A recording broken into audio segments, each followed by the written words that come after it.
In the space of just a couple of years, the rules on who can live, study, and work in Australia have been tightened from top to bottom. Visas have grown dearer and harder to get. Student place is capped, and the path to staying for good more uncertain than before. That shift is showing up clearly in the numbers. Much of what looks like an exodus, though, is quieter and more ordinary than the headlines suggest. Much of it is the natural cycle of temporary migration, students and backpackers finishing what they came to do, rather than any sudden rush for the airport. Stay with us, because we are counting down the real reasons so many migrants are leaving Australia and going home. If a clear, data-led breakdown is your kind of thing, joining the channel is how you help keep it going. Number 10. The rising cost of a visa. Living in Australia on a visa has grown markedly more expensive over recent years.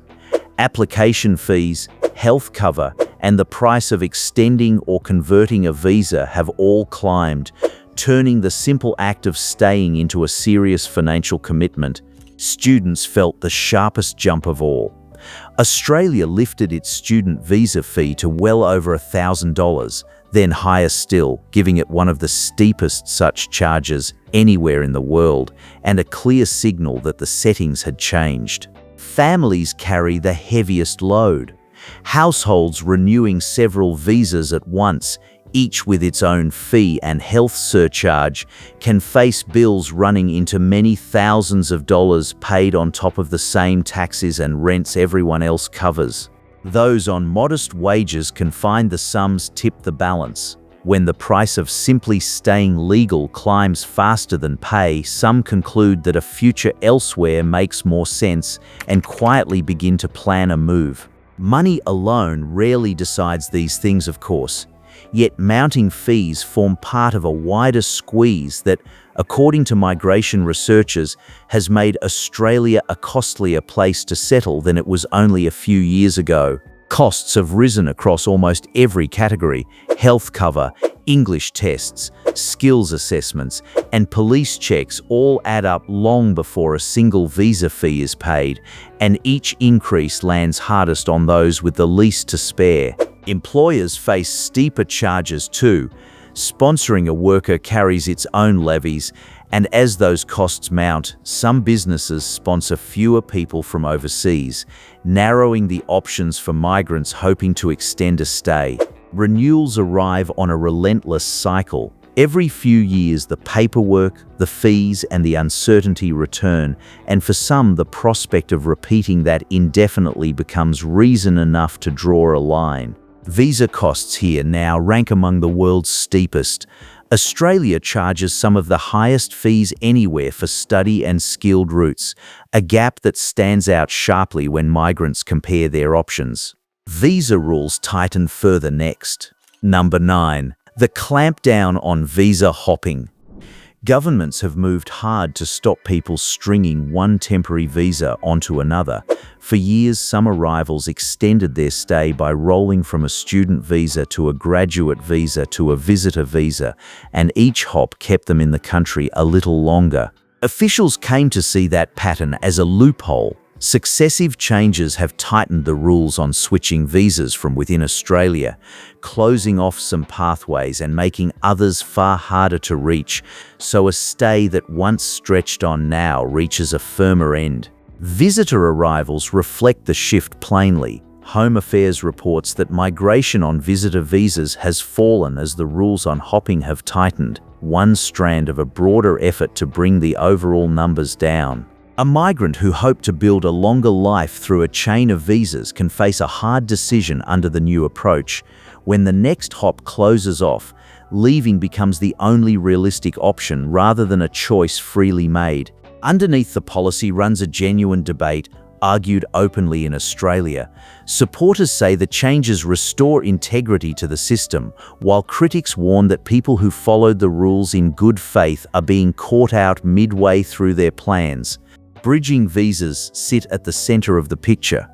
Large numbers wait on them while applications are decided, and researchers note this pool has grown even as the government works to move cases through and reduce onshore switching. Timing shapes who is affected. Someone partway through a plan built on hopping from one visa to the next can find the ground shifting beneath them, forced to choose between a costly appeal and a flight home. Numbers on temporary visas remain high regardless. Even with tighter rules, researchers count around 3 million temporary visa holders in the country, so the effort to curb hopping plays out slowly across a very large group. Appeals can drag on for months. Someone refused a visa may challenge the decision, yet the process is slow and costly, and many decide a fresh start abroad beats a long wait for an uncertain result. Permanent residence features next. Number 8.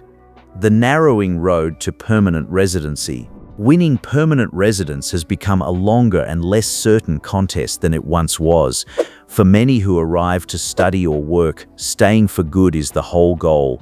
Yet the pathway there has grown more crowded and more competitive with each passing year. Places are capped by design. Australia set its permanent migration program at around 185,000 places, and with far more hopefuls than spots, many skilled temporary residents find themselves waiting, reapplying, or missing out entirely. Points and occupation lists shape every outcome. Changes to which jobs are in demand or how points are scored can move the goalposts overnight, leaving someone who seemed on track suddenly short of the mark.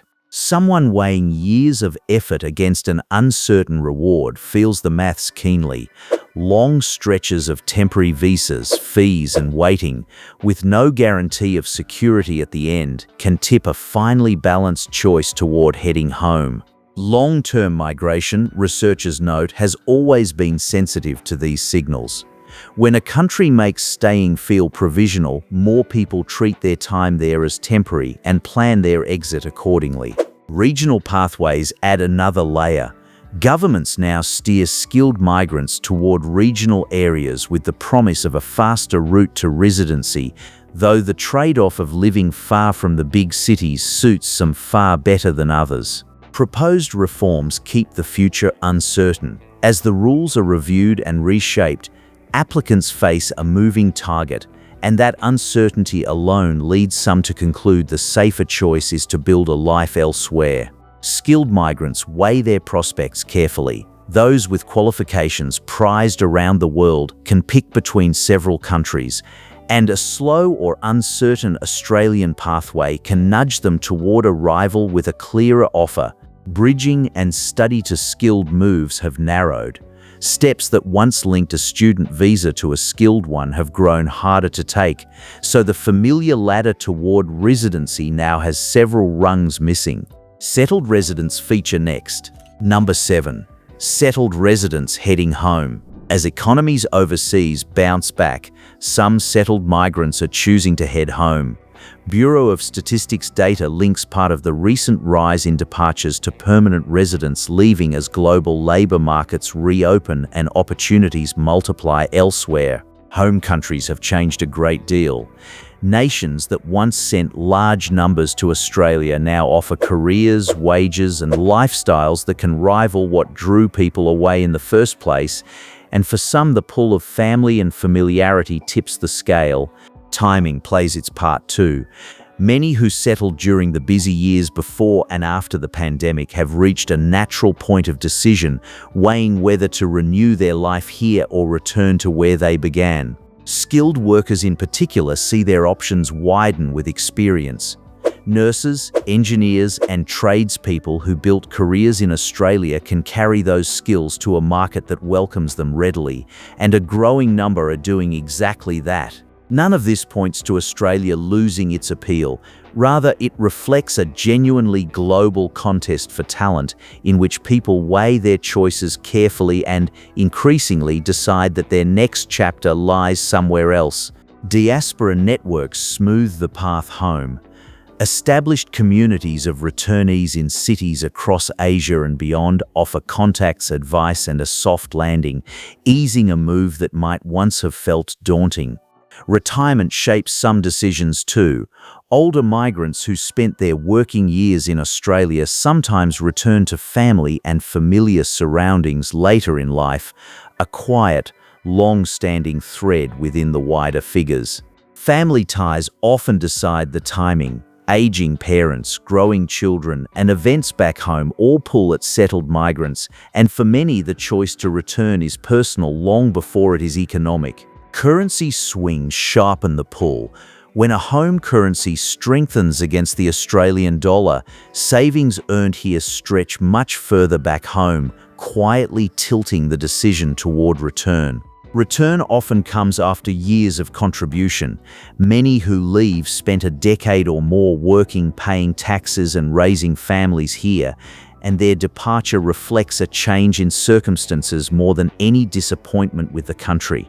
Australia's own citizens feature next. If you are finding this breakdown useful, a quick tap of the like button really helps the channel, and it takes only a second. Number 6. Australians leaving too. Often lost in the debate is that Australians themselves are leaving in steady numbers. Official figures record a net loss of around 17,000 Australian-born people through migration in a single recent year. That figure is far from new. It sits broadly in line with the average across the years before the pandemic, a reminder that a steady trickle of Australians has long sought work, study, and adventure overseas. Popular destinations tell their own story. Many head to the United Kingdom, the United States, or the hubs of Asia and the Gulf, chasing higher salaries, career experience, or simply a change of scene for a few years. A fair picture has to weigh this side of the ledger too. Departures are never only about migrants giving up on Australia, since plenty of locals are packing their own bags at the very same time, part of the normal two-way flow of a mobile world. Some, of course, return within a few years, richer in experience and ready to settle. Others build permanent lives abroad, and either way their movements form a quiet, constant part of the nation's migration story. Young Australians lead the charge abroad. Working holiday schemes and graduate roles in London, New York, and the Gulf have long drawn them overseas for a few formative years, a rite of passage more than a career move. Global demand pulls hard in certain fields. Doctors, engineers, and technology workers can command strong salaries overseas, and some follow that money for a spell before deciding whether to return. Dual citizenship makes leaving easier. Many Australians hold a second passport through heritage or marriage, so a move abroad carries less risk and less finality than it once did. Some leave with every intention of coming back. A stint overseas can be a pause more than a farewell, and a share of those departing will head back after a few years to pick up where they left off. Rising costs take center stage next. Number 5. The cost of living. Everyday costs have climbed sharply across Australia, and newcomers often feel them most keenly. Arriving without savings or a local safety net, many migrants land straight into one of the more expensive corners of the developed world. Groceries, power, and transport have all risen. Sharp lifts in the price of essentials over recent years have squeezed lower-paid households hardest, and many migrants sit squarely within that group. Saving toward a goal has grown harder still. Whether the aim is a home deposit, a business, or support for relatives abroad, thinner margins mean the plan that justified the move can stall, and patience eventually wears thin. Set against home, the comparison can look stark. For those from places where daily costs run far lower, staying in Australia can start to feel like working hard simply to stand still, with little left over at the end of each week. Costs, of course, press on residents of every background. Even so, for a migrant asking whether the move still pays off, a relentless run of bills can become the deciding factor in a decision to return. Interest rates have added to the strain. Successive rate rises lifted mortgage and rental costs together, and the flow-through to everyday budgets left many households with far less breathing room than before. Comparisons travel fast among migrants. Word of high costs spreads through community networks and social media, and prospective arrivals increasingly weigh Australia against cheaper destinations before they ever board a plane. wages have struggled to keep pace. As prices climb faster than pay for a stretch, real incomes slipped, and the gap between the cost of living and the size of the pay packet grew harder to ignore. Childcare and schooling add to the load. Families raising children face some of the steepest costs of all, and for households already stretched, those bills can become the tipping point in a decision to leave. Regional areas offer only partial relief. Cheaper rents further from the capitals draw some migrants inland, yet fewer jobs and thinner services mean the move suits certain households far more than most. Housing takes the spotlight next. Number 4. The housing and rental squeeze. Few pressures weigh on new arrivals as heavily as the cost of a roof over their heads. Australia's rental market has tightened to painful levels in recent years, with low vacancy rates and steep rents concentrated in exactly the cities where most migrants settle. Competition for a home can be fierce. In the biggest capitals, newcomers often join long queues for a single rental, bidding against dozens of others, and a shortage of housing has turned the simple search for somewhere to live into a genuine ordeal. Location deepens the problem. Census data shows most of Australia's overseas-born residents live in the capital cities, precisely where housing costs bite hardest, so the squeeze falls heavily on the migrant population. A family weighing whether to stay can find housing the final straw. When a large share of income vanishes into rent with little hope of ever buying, the promise that drew them to Australia can start to feel out of reach. Governments and researchers alike point to housing as central to the wider migration debate. Whether the country can build enough homes to match its population, many argue, will shape both who arrives and who chooses to stay. Vacancy rates tell a stark story. Across the major capitals, the share of empty rentals has sat near record lows, leaving newcomers with few options and little bargaining power in a fiercely contested market. Sharing has become the norm out of necessity. Many arrivals crowd into shared houses well into adulthood, and for those who came expecting space and independence, that reality can prompt a rethink of the whole move. Construction has lagged behind demand. Governments and builders alike concede that too few homes have been built for a fast-growing population, and closing that gap is widely seen as a task measured in years rather than months. International education is a major export. Study fees rank among Australia's largest sources of overseas earnings, so a sharp fall in student numbers ripples through the wider economy as well as the classroom. A sweeping visa clampdown is next.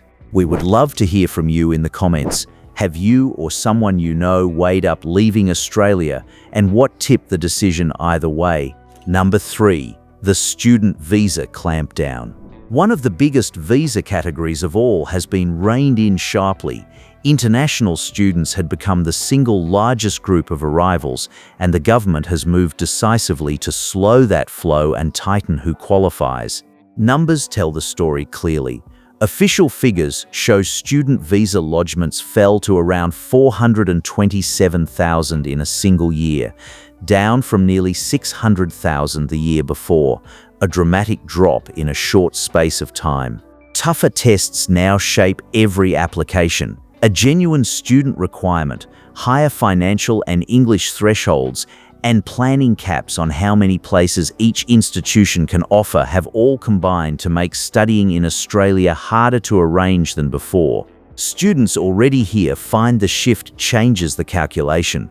Some, facing higher costs and a narrower path to staying on, choose to finish their course and head home rather than fight for an uncertain future. Behind the policy sits a real dilemma, openly argued in Australia.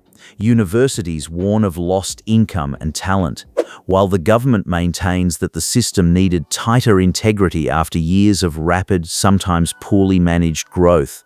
Institutions feel the change directly. Universities and colleges that leaned on international fees now face tighter limits and slower processing, and some smaller providers have been hit especially hard. Refusal rates have stayed stubbornly high. Official figures put the share of rejected student applications at roughly 1 in 5, a level that leaves many would-be arrivals looking to Canada, Britain, or elsewhere instead. Pathways beyond study have narrowed too. Graduate visas that once let students stay on to work have been trimmed in scope, so the bridge from a degree to a longer future has grown shorter.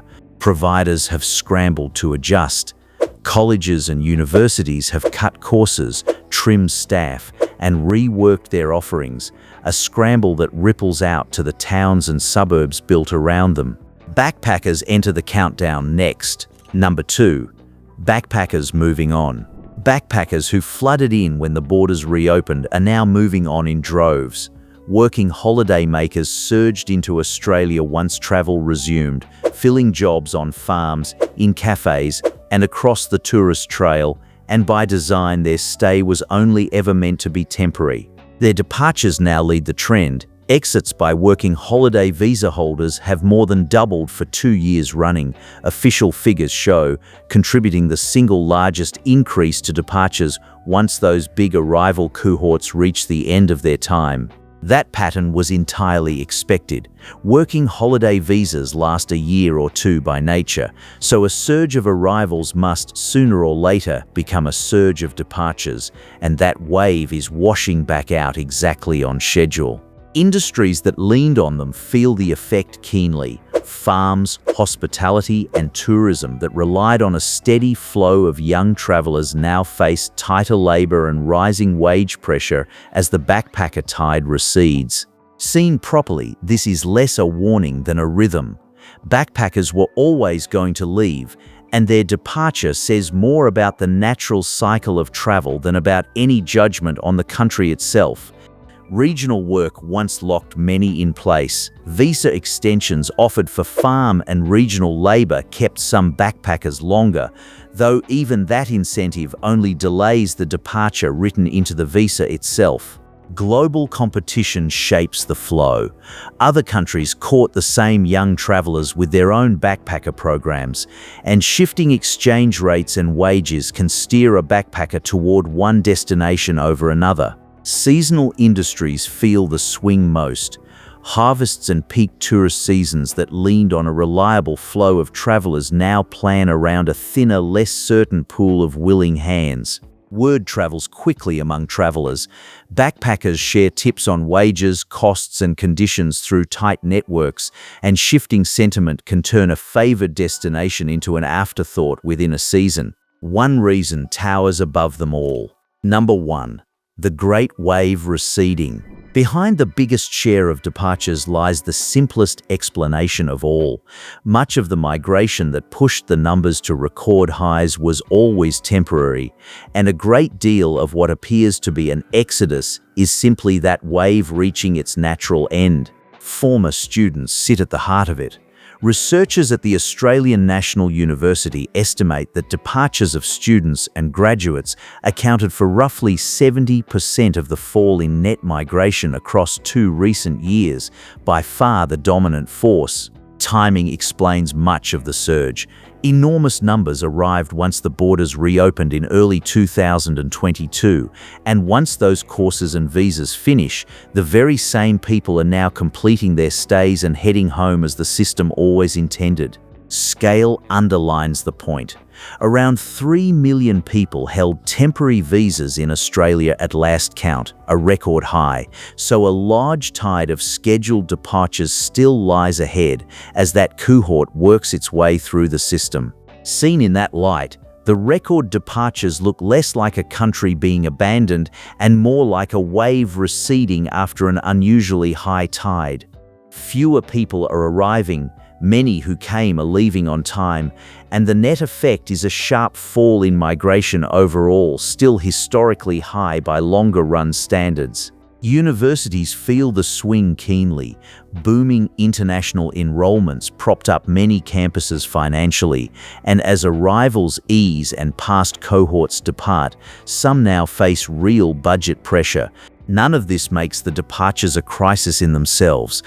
People completing a course or a working holiday and heading home is exactly how these visas are meant to work, and treating that ordinary cycle as alarming misreads what the figures show. Policymakers now watch the balance closely. With arrivals easing and departures running high, attention has turned from managing crowds at the airport to whether the country still draws enough talent for its universities and key industries.